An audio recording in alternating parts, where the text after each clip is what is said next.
Bom dia, senhores acadêmicos.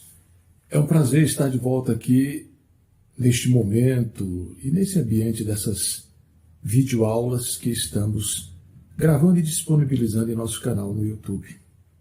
Estamos muito agradecidos pelos manifestos, participações, que deixam seus registros ali naquele ambiente virtual. Concitamos demais a terem a mesma participação. A temática que vamos tratar hoje diz respeito aos procedimentos especiais, ritos especiais. O nosso atual Código de Processo Civil, diferentemente daquele anterior CPC de 1973, que trazia, contemplando em seu bojo, o rito comum, sumário, ordinário e especiais, o atual Código de Processo Civil de 2015 traz apenas o rito comum e o especial.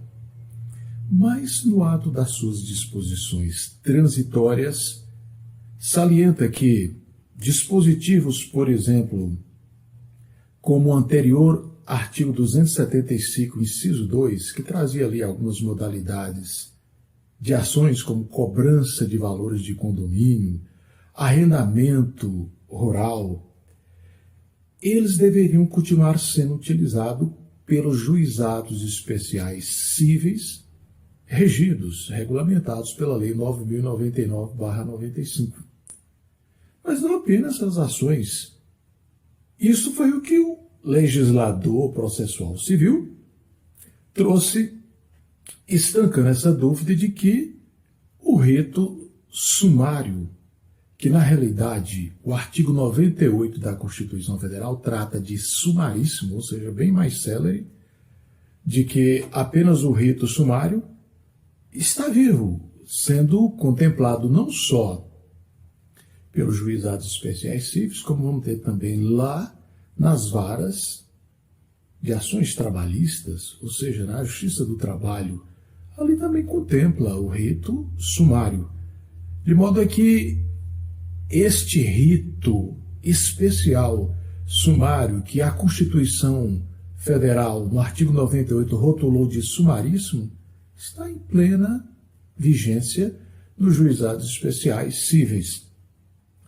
E ele é articulado sobre os parâmetros de uma principiologia peculiar, que vai trazer os contornos para assegurar essa agilidade, esse andamento que venha satisfazer a razoável duração dos processos, é claro, sem atropelar um outro princípio basilar, que é a amplitude de defesa do contraditório.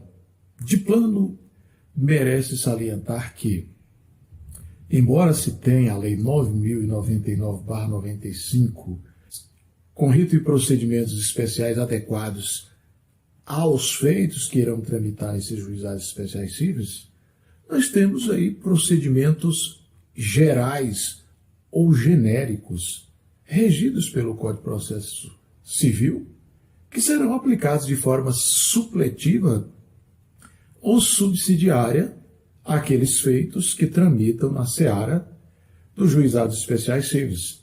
Observe, por exemplo, os senhores, que os prazos ali serão contabilizados em dias úteis e não corrido. É um parâmetro que se tem aí por meio da legislação processual civil vigente.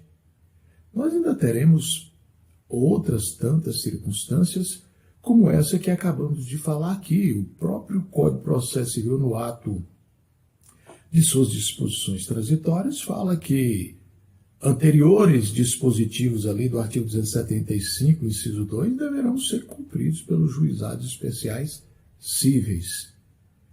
E outras tantas circunstâncias genéricas ou gerais de procedimentos aí do atual Código de Processo Civil deverão ser aplicados aos feitos que tramitam ali nos juizados especiais cíveis, sob o pálio da Lei 9.099/95, desde que eles não venham colidir, confrontar com um procedimento especial existente. É nessa direção que nós vamos seguindo. Mas, como dizíamos, nós temos 5 pilares ou princípios básicos que irão nortear a marcha desses processos lá nos juizados especiais cíveis. A celeridade, oralidade, informalidade, economia processual e até a autocomposição entre as partes.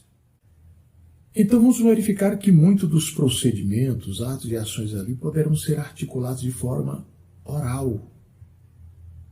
Como se verifica o registro do procedimento inicial, a sustentação oral, que não é obrigatório, mas se houver a essa possibilidade, a defesa, e até mesmo o mandato conferido ao advogado pode ser de forma oral, não se admitindo apenas poderes específicos. Então, esta atuação oral, nesse contexto aí de oralidade, é um parâmetro de muitas atuações lá nos juizados especiais cíveis, nesse rito especial. Na outra parte, nós vamos observando que temos aí que o juiz, seja o mediador, o conciliador, e isto será uma dinâmica constante por ali. A atuação de advogados enquanto mediadores ou conciliadores, desde que não estejam atuando naquele próprio juizado, e outras pessoas que não sejam advogado também articulando essas mediações e conciliações. E hoje nós temos enunciados do FONAGE, Fórum Nacional dos Juizados Especiais Cíveis, são diversos enunciados que vêm alterando sensivelmente parte desses procedimentos, inclusive já contemplado na legislação específica, aí, que é a Lei 9.099/95. Então, é necessário estar acompanhando estes enunciados. Vamos aqui, por exemplo, ressaltar que a Lei 9.099/95 proíbe a citação editalícia, mas nós já temos enunciado do FONAGE autorizando. Lá também não se permite o que nós conhecemos por citação por hora certa, mas temos enunciado do FONAGE que já caminha nesta direção. Então, é indispensável estar vendo, analisando, observando o que esses enunciados do FONAGE vêm trazendo de novas circunstâncias aí para esses juizados. Por exemplo, observa-se que recentemente nós tivemos o enunciado autorizando a fazer o arresto dentro dessas circunstâncias aí de execução que nós temos ali de título judicial ou extrajudicial naqueles juizados especiais cíveis, até porque ali é que é o local para se executar os atos, sentenças, decisões daqueles juizados. Então, além das próprias sentenças e decisões que ali serão executadas, ainda poderão ser contemplados aquelas decisões das cortes arbitrais, títulos extrajudiciais, um acordo que foi feito pelas partes ali, assinado por todo mundo no escritório do advogado, acordo referendado pelo Ministério Público. E então vamos chegar num determinado momento que, promovida a execução, não se localizou bens do devedor, do executado. E aí a dinâmica constante da lei é que esses autos deveriam ser devolvidos à parte interessada para buscar outros mecanismos legais, na justiça comum, por exemplo. Mas hoje nós já temos enunciado dizendo que nessas circunstâncias deve-se promover o arresto de bens, inclusive buscando dispositivos ali do cumprimento de sentença existente no Código Processual Civil. Verifica aí dos senhores que desses enunciados, aí vamos encontrando que o juiz pode, de ofício, autorizar a chamada penhora online, onde se vai fazer consultas em contas bancárias do devedor e ali encontrando vai se promover a penhora de bens. Então, são procedimentos que vêm sendo aí articulados, autorizados por esse Fórum Nacional dos Juizados Especiais Cíveis, que geram enunciados que estão sendo acolhidos pela Justiça. Nessa mesma direção de penhora, nós já temos, por exemplo, a autorização para se proceder à penhora de bens em duplicidade na residência do devedor que não sejam essenciais para a habitabilidade, para assegurar a habitação daquele devedor. Alguns bens considerados de luxo, de não tamanha essencialidade para garantir a sobrevivência e a existência daquela família. É o FONAGE que traz enunciado, trazendo esse recorte nessa direção. E assim vamos caminhando. Então falávamos nós do princípio da oralidade. Ele vai estar aí presente a todo momento, mas nós teremos também o princípio da informalidade. Em muitas circunstâncias aí no juizado nós vamos ter que nem todos os atos serão formalizados, registrados. Às vezes faz o registro ali por meio de uma videoconferência, de um vídeo, e aquilo que não for mais essencial pelas partes descarta. Cita-se sempre que as sentenças prolatadas por um juiz devem resguardar 3 partes distintas: relatório, fundamentação e dispositivo. E num silogismo cadencial, de não inverter essas fases. Inicialmente, o relatório, a fundamentação e o dispositivo, conforme está lá no Código de Processo Civil de 2015. Mas aí no juizado, em nome dessa informalidade, dispensa-se o relatório. Pode ser dispensado essa parte integrante da sentença. Mas vamos ainda analisando que temos outros princípios basilares norteadores aí nos juizados especiais cíveis. Além da informalidade, oralidade, nós vamos ter ainda essa possibilidade de autocomposição. Então, vem na própria lei a possibilidade de sugerir às partes que se promovam mediação, conciliação, ou até que busquem as cortes arbitrais para a solução dos seus litígios. Nós estamos num momento que o Poder Judiciário está abarrotado de processos. Os juizados foram criados, esses juizados especiais cíveis, como alternativa, com a intenção de desafogar as prateleiras do Poder Judiciário, mas, quando se observa um número de ações aí em trâmite, verifica-se que já estrangulou também o número de processos de ação que está tramitando. Por isso mesmo, o legislador já traz aí no bojo da lei a possibilidade das partes adotarem essa autocomposição, buscar um mediador, um conciliador, mecanismos externos, ir lá no Ministério Público fazer uma autocomposição ou numa sala de advogados para que isso venha ao Poder Judiciário. E ali o juiz possa homologar esses acordos. Então são mecanismos que vêm sendo adotados. Aliás, a dinâmica atual desse novo Código de Processo Civil caminha na mesma direção. Nós vamos encontrar ali no artigo 3º, chamado sistema de multiportas, onde se abre alternativas às partes para buscarem outros mecanismos de solução para seus litígios.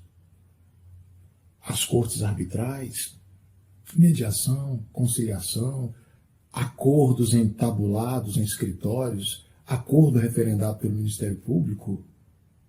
Deve-se buscar sempre que necessário sugerir às partes entabular mediações ou conciliações. É assim que vamos caminhando nesse princípio basilar que rege aí também os juizados chamados de autocomposição. Mas nós temos ainda a chamada economia processual. É um princípio que, naquilo que for possível dentro dos juizados, sem prejudicar as partes, nessa ritualística especial de um rito sumário ou sumaríssimo, conforme aparece lá na Constituição Federal, nós não teremos necessariamente aquelas fases estruturantes do rito comum, postulatória, saneatória, instrutória e decisória. Aí nos juizados especiais cíveis nós teremos a possibilidade de cumulação de fases ou etapas em que o juiz, muitas vezes, resolve numa audiência una todos esses procedimentos. Então, tabula-se ali inicialmente uma audiência preliminar de conciliação. Inexistindo acordo, ele pergunta às partes se elas querem optar pelas cortes arbitrais ou qualquer outra tentativa de mecanismo para a solução, se não, ele vai para uma instrução e julgamento ali. Não é obrigado às partes promoverem os debates orais, é dispensável. Hoje, inclusive, nós temos um novo enunciado aí do FONAGE que tudo isso, inclusive, pode ser realizado, essas conciliações e a instrução, pelos mediadores ou conciliadores, sem a necessária fiscalização do juiz togado, que é o juiz concursado. Tudo isso em nome dessa informalidade, dessa economia processual, que são princípios basilares que regem os juizados. Enfim, chega-se ali ao final, deita a sentença do juiz, que também poderá vir-se um relatório. Então, tudo isso muito célere, rápido, com economia processual, celeridade, e deve-se sempre exaltar. A parte que não comparecer a uma dessas audiências, o juiz vai extinguir o processo. Dá-se assim na mesma celeridade. Da mesma forma que nós teremos que, quando o juiz verificar que estamos diante de uma situação de incompetência territorial, ele extingue, ele não vai, como acontece lá no Código de Processo Civil, encaminhar o feito, os autos, ao juiz competente. Aí não, nos juizados há uma informalidade, economia processual, celeridade. Ele reconhece a incompetência territorial, extingue o processo e manda diretamente para o arquivo. E, se falando de competência, vale aqui lembrar que aí, nesses setores que agregam juizados especiais cíveis, nós temos dois elementos delimitadores da competência. Ou o território, onde reside o autor, o réu, ou a situação do bem, ou o chamado teto, valor da causa de até 40 salários mínimos. Nós estamos diante de uma circunstância que as partes poderão optar pela justiça comum. Nada impede uma competência relativa. Para permanecer no juizado, sabe-se que as partes deverão permanecer com a ação cujo teto máximo seja 40 salários mínimos, além de fazer observância às questões territoriais que aquela determinada ação exija. É claro que aí nós teremos os feitos todos protocolizados com o nome de reclamação. Esse é o título genérico que vem titular as ações aí. Mas elas poderão ser identificadas como ação, por exemplo, de despejo para uso próprio, as ações de execução por título judicial ou extrajudicial, as ações para cobrança de valores de condomínio. Tudo isso são ações que poderão tramitar aí. Aí inadmite-se ações que venham discutir o estado e capacidade civil das pessoas. Aí nesse universo de ações de família, inventário, partilha, separação, divórcio, alimentos, regulamentação de visitas, não cabe esse tipo de ação por aí. Da mesma forma, não cabe as ações de interesse das fazendas públicas. Não se pode articular também as ações que se busca reconhecer o estado de insolvência ou falimentar de uma empresa. Não é um território apropriado. Por exceção, tem-se admitido que pessoas jurídicas possam estar aí articulando suas ações e, nesse caso, elas deverão estar não só representadas por um advogado, como pelo preposto da empresa. Não significa aquelas empresas que promovem empréstimos na condição de microempresas ou de pequeno porte. O que não admite aí são as factories, as empresas qualificadas para empréstimo. Há uma restrição neste particular, como em outras tantas circunstâncias, mas, regra geral, a pessoa legitimada para articular ações aí será a pessoa física maior e capaz, estando com 18 anos, ela poderá até promover acordo, articular aí os seus consensos desprovidos da presença do advogado. Nós vamos encontrar aí no texto da Lei 9.099/95 que nas ações que forem protocolizadas aí de até 20 salários mínimos é opcional as partes virem ou não acompanhadas de um advogado. Dos aspectos que ainda merece observância nesse plano de reconhecimento da competência dos juizados especiais civis diz respeito a esse teto estipulado por meio da Lei 9.099/95. Se porventura esse teto for ultrapassado, as partes haverão de renunciar o que ultrapassou.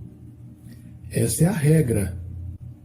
Mas, havendo acordo entre elas, poderá ser admitida essa ultrapassagem em relação ao teto. Nós já temos, inclusive, um enunciado do FUNAGE, Fórum Nacional dos Juizados Especiais, admitindo que o juiz, ao aplicar de forma supletiva ou subsidiária os regramentos do Código de Processo Civil para se entabular um arresto, ali naqueles artigos 653 e seguintes, se houver aplicação de multa, esta multa poderá ultrapassar o valor desse teto.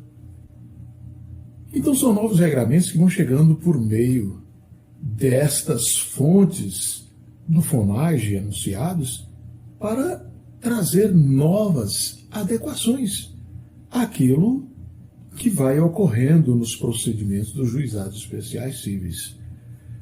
Há que se observar também no que diz respeito aos prazos que vão reger a ritualística especialíssima aí do juizados especiais civis. Regra geral, tem-se que o prazo para a defesa das partes se inicia a partir da juntada aos autos do ato, seja o mandado de intimação, de citação, o AR, a carta precatória. Lá nos juizados especiais civis, diante da especialidade adotada para aqueles procedimentos, o início do prazo para a defesa será contabilizado da intimação das partes e não efetivamente da juntada aos autos do ato que culminou com a intimação ou citação das partes. Aliás, vale lembrar aqui, no tocante a estes instrumentos diligenciais que ocorrem no processo, a intimação, a citação, a carta precatória, o mandado, o AR, eles são adotados ali com certa flexibilidade. Hoje se encontra enunciados do FUNAGE dizendo que a carta precatória é optativa ali no âmbito dos juizados especiais civis. Mas lá na lei 9.099/95 já se tem diretrizes para que procedimentos sejam adotados para satisfação de diligências fora da comarca. O próprio oficial de justiça poderá cumprir as suas diligências sem necessitar de um mandado, de uma carta precatória. Então vai nesse plano de informalidade, celeridade, economia processual, para que o procedimento alcance a sua rapidez, a sua celeridade. Assim vai caminhando. Mas quando se observa os prazos que regem aí os processos entrando nos juizados especiais civis, é preciso analisar que eles não se interrompem e nem tampouco se suspendem. Eles tramitam de forma contínua. Esta é a regra que está estipulada aí claramente na legislação, reiterado pela doutrina, pela jurisprudência. Esses prazos, portanto, salvo situação atípica ou especial, a exemplo da pandemia recente que nós vivenciamos do Covid-19, os prazos ali não serão interrompidos ou suspensos, notadamente em respeito ao princípio da celeridade que rege aqueles juizados especiais cíveis. Mas nós teremos, como já dissemos anteriormente, que num aporte oriundo do Código de Processo Civil, esses prazos serão contabilizados em dias úteis. Essa é uma regra que se colheu do Código de Processo Civil. Como temos também outra regra muito importante que diz respeito à questão de suspensão e interrupção dos prazos quando houver sido articulado, por exemplo, o embargo de declaração. Havia uma regra antiga de se suspender os prazos. Mas com o novo Código de Processo Civil, essa excrescência foi corrigida. Quando as partes interpuserem o embargo de declaração, que é uma das modalidades de recurso, existente aí tanto para as decisões judiciais, sentenças, como para os acórdãos prolatados pela Corte Recursal, eles poderão ser ajuizados, interpostos no prazo de 5 dias.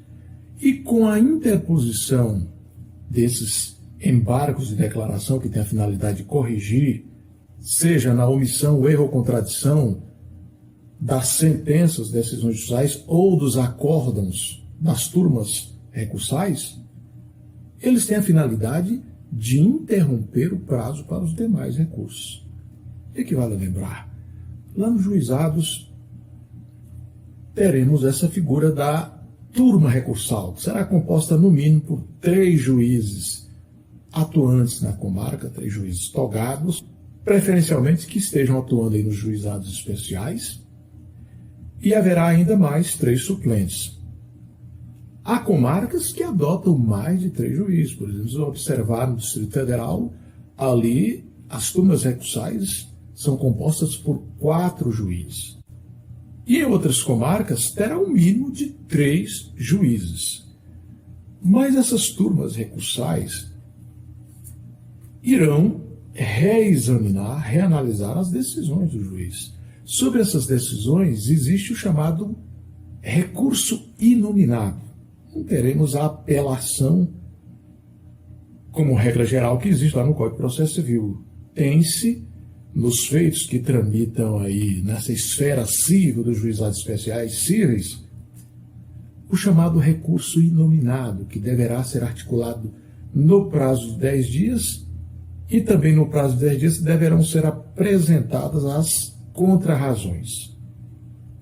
Na área infracional, admite-se a apelação, porque a Lei 9.099/95 ela contempla tanto a esfera civil como a parte criminal, infracional, para os crimes de menor potencial ofensivo. Na esfera civil nós teremos a contemplação de ações menos complexas. Por isso mesmo é que não se admite provas complexas, articulação de uma prova que traria complexidade para os feitos que são regidos por informalidade, economia processual, celeridade. Mas vejam bem, os senhores, que a própria Lei 9.099/95 admite que o juiz possa buscar informações técnicas, ou seja, de um profissional que detém conhecimentos que ele não tem, que estaria se passando aí por um perito. Nada impede que ele busque isso. Ele não vai implementar e realizar essa prova no curso dos autos, porque essa prova demanda uma certa complexidade. Da mesma forma, o juiz poderá promover, por si ou por alguém de sua confiança, e aquela busca da informação técnica ele também poderá fazer por si ou por alguém da sua confiança no âmbito dos juizados especiais cíveis. Ele não pode ficar tão indiferente às informações necessárias para decidir o processo.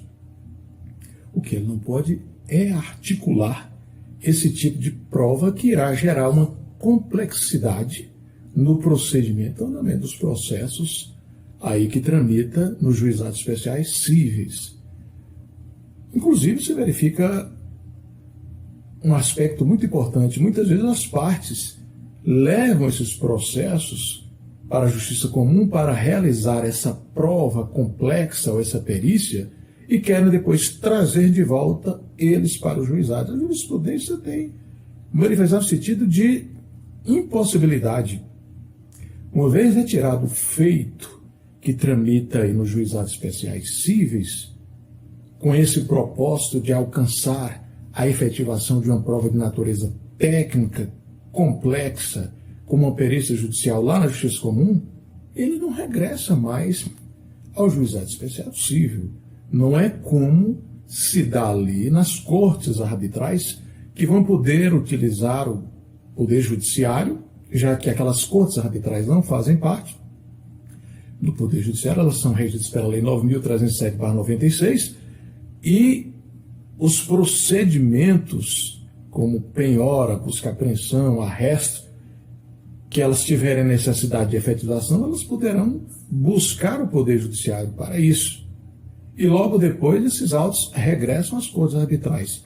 Nos juizados especiais cíveis, o posicionamento jurisprudencial é contrário a esse tipo de ação.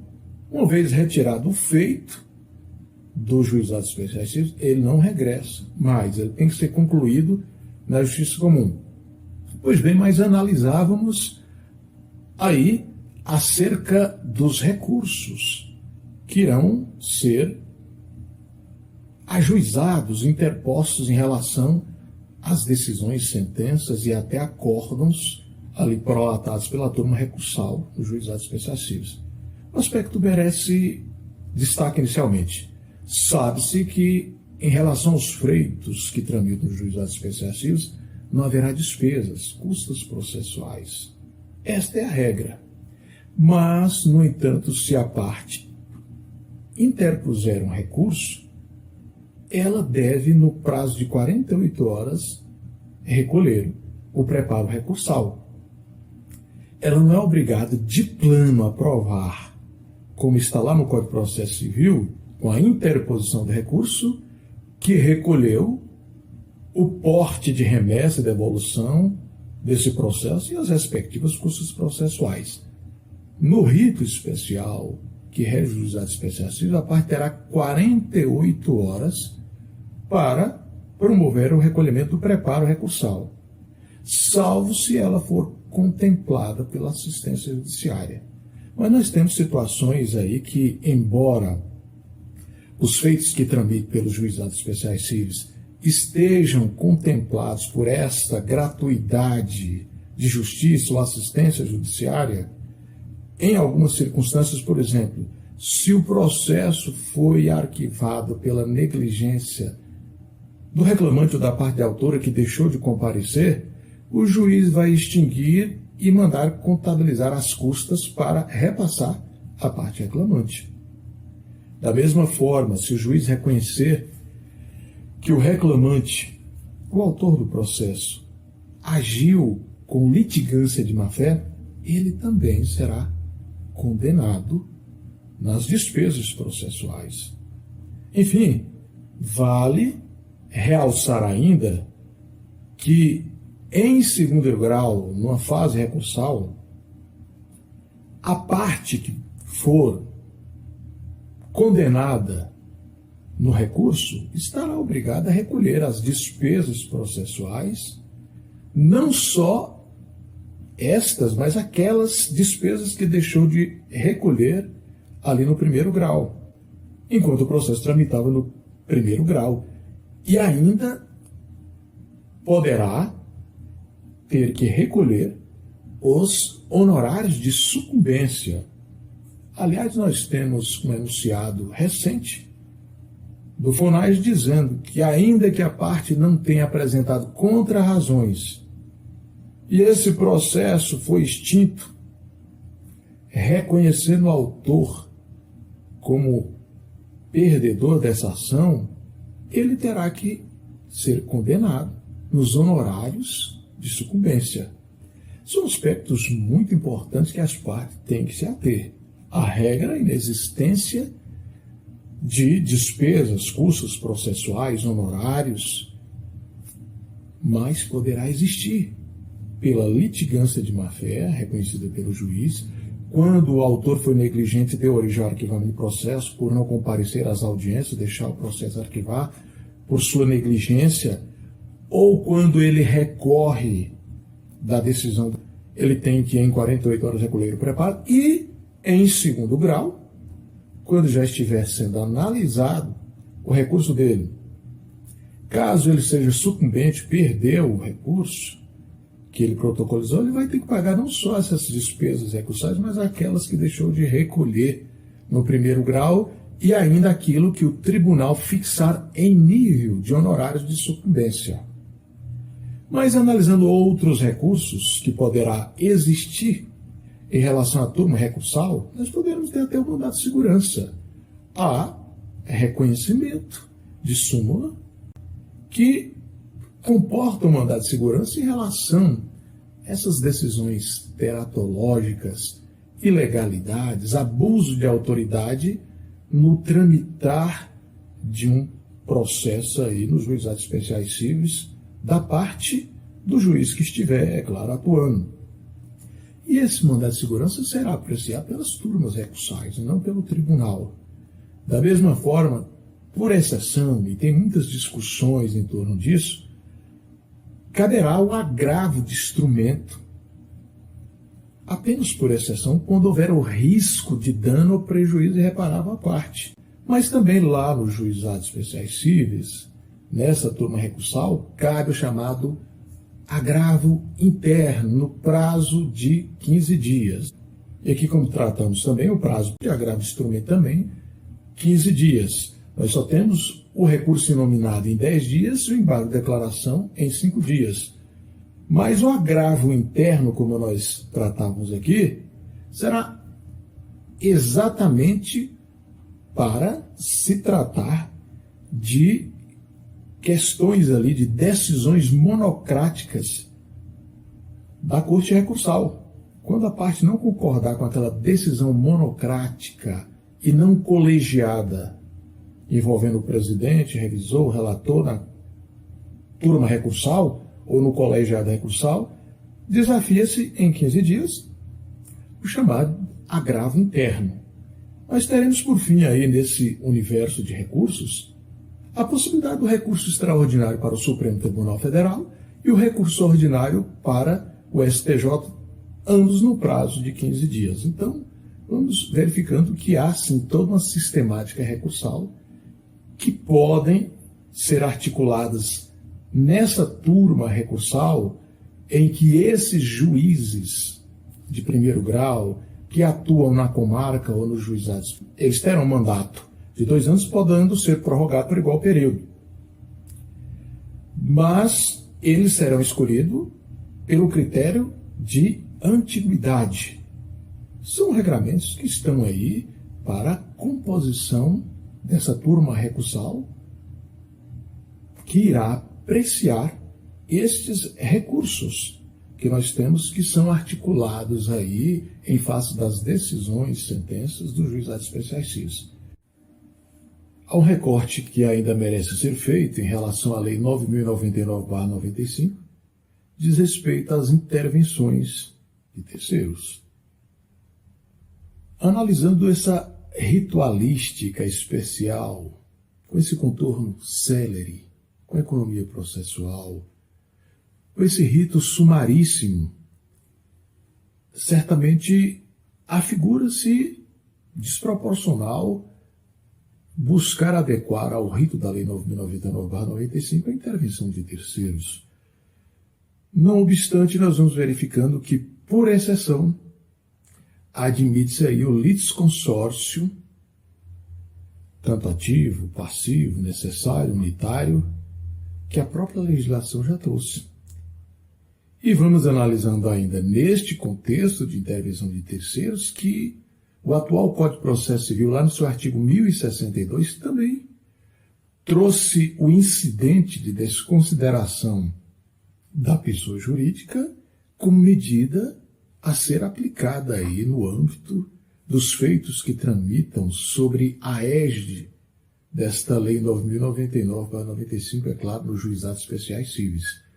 Então, apesar de toda uma dinâmica que não coaduna com procedimentos que possam trazer complexidade, e mais do que complexidade, possam retardar ou possam inserir morosidade ao curso dos feitos, nós teremos, por exceção, a presença da intervenção de terceiros, que é o litisconsórcio ativo e passivo. Mais de uma pessoa no polo ativo ou no polo passivo, e aí o juiz poderá decidir de forma unitária ou necessária diante das circunstâncias previstas em lei.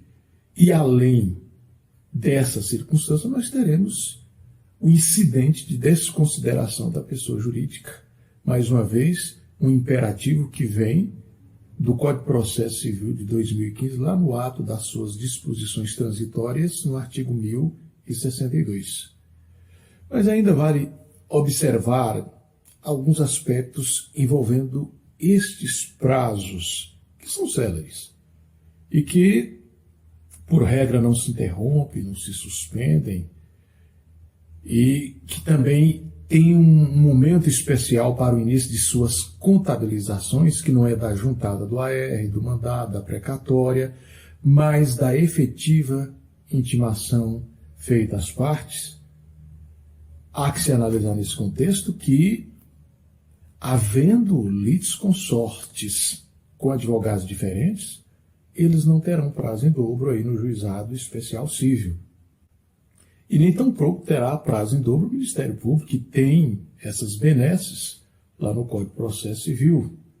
E ainda vamos verificando que as fazendas públicas, também municipal, estadual, federal, não terão prazo em dobro. Há uma divergência em torno desse prazo em dobro em relação às defensorias públicas e aqueles escritórios de práticas jurídicas de faculdade de direito que atuem aí nos juizados especiais cíveis. Apesar das controvérsias, nós vamos verificando que alguns tribunais, juízes, têm decidido no sentido de não assegurar esse prazo em dobro para as defensorias públicas e para aqueles advogados que estejam atuando aí em escritórios de práticas jurídicas, de faculdade de direito, nos juizados especiais cíveis. E eles têm se louvado dos referenciais que se obtém na lei que rege os juizados especiais federais e o novo juizado das fazendas públicas. E é nesse sentido que vamos caminhando em relação a esses prazos. Então, a celeridade é que tem preponderado. Agilidade, celeridade, economia processual, informalidade, oralidade, são princípios basilares que vão trazer os seus recortes aí para os juizados especiais cíveis, assegurando toda essa dinâmica de um rito especial, especialíssimo, sumaríssimo, segundo a Constituição Federal, no seu artigo 98. Vale ressaltar, enfim, que não temos aí a previsibilidade em lei do recurso adesivo para os juizados especiais cíveis, embora ele tenha recursos próprios como o inominado. E por exceção nós poderemos ter até o agravo de instrumento, no caso de dano, e lá nas turmas recursais ainda poderemos ter o agravo interno, o recurso ordinário e extraordinário, mas não temos a figura do recurso adesivo aí para esse âmbito dos juizados especiais cíveis, que é aquele recurso em que uma parte, aproveitando a abertura do prazo para interposição de um recurso, acolhe o ensejo para, dentro desse lapso temporal, interpor a sua irresignação por meio desse recurso titulado por adesivo. Ele adere ao momento de interposição de uma parte para um recurso, ele ali conjuntamente formaliza o seu recurso, que será chamado de adesivo. Mas aí, para os juizados especiais cíveis, não há essa possibilidade, não há essa contemplação em lei e nem tampouco nenhuma anotação doutrinária ou jurisprudencial nesse sentido. Assim também como não se contempla a chamada ação rescisória em face dessas sentenças, julgados aí transitados dos juizados especiais cíveis. Não há possibilidade de se interpor após o trânsito em julgado de uma sentença dos juizados especiais cíveis, transitado em julgado que houver algum vício ensejador dessa ação rescisória conforme o Código de Processo Civil de 2015, neste âmbito da justiça especializada, essa ação rescisória não poderá ser contemplada. Assim também não cabe recurso quando o juiz homologar o laudo arbitral aí nos juizados especiais. Então são situações, circunstâncias diferenciadas que devem ser observadas neste âmbito da justiça especializada dos juizados especiais cíveis, que tem sim um rito todo especial, embora dialogue com procedimentos gerais ou genéricos do Código de Processo Civil de 2015. Embora os juizados especiais cíveis traga como um dos seus pilares a celeridade, nem tudo pode ser adequado ali em nível de procedimento em prol dessa celeridade. Primeiro que tem que assegurar a amplitude de defesa do contraditório. Não se pode arrostar outro princípio basilar da Constituição Federal para assegurar a celeridade, a não ser que, buscando adotar mecanismos para solucionar esse aparente conflito entre princípios, possamos recorrer às lições de Robert Alexis, que é muito adotado nesse particular, e aí possa se dirimir escolhendo aquele princípio que em determinado momento ali na solução esteja contemplando o maior número de interesses de uma coletividade. E mais do que isso, usando o bom senso e a razoabilidade. Enfim, verifica-se que dos recentes enunciados do FONAGE, Fórum Nacional dos Juizados Especiais, nós temos um que termina trazendo essa síntese de que a lei, no âmbito dos juizados especiais, não se comporta as tutelas provisórias de urgência antecipada e cautelar. A maioria das partes estão buscando essas tutelas pela celeridade que elas podem trazer na antecipação de seus direitos. Mas os juizados especiais cíveis têm uma dinâmica especial, procedimento próprio, e para adotar essa tutela provisória de urgência antecipada, não se adequa ali, principalmente analisando em outras tantas circunstâncias, por exemplo, procedimentos que se dão por meio da oralidade. Uma sentença que, pela economia processual, poderá vir sem relatório. E outras tantas circunstâncias, não só simplicidade, para se deitar uma sentença de tutela provisória antecipada aí nesse âmbito de um processo no juizado especial, precisava de uma sentença com bastante fundamentação, na sua completude de 3 fases que nós conhecemos, ou etapas: relatório, fundamentação e dispositivo. E nem sempre isso vai ser possível de adotar nos juizados especiais cíveis pela economia processual, pela oralidade, pela informalidade, pela celeridade, pela simplicidade dos procedimentos que existem aí. De modo que está assentado por meio do enunciado a impossibilidade de adequação de uma tutela provisória de urgência antecipada ou cautelar nos juizados especiais cíveis. Aqui trouxemos os principais aspectos que encontramos de grande relevância em relação ao rito especial que é adotado em relação aos feitos, processos que tramitam nos juizados especiais cíveis, regido pela Lei 9.099/95, sem olvidar procedimentos genéricos ou gerais que serão adotados do Código de Processo Civil. Agradecemos a sua presença, a sua participação, a sua companhia e até o nosso próximo encontro.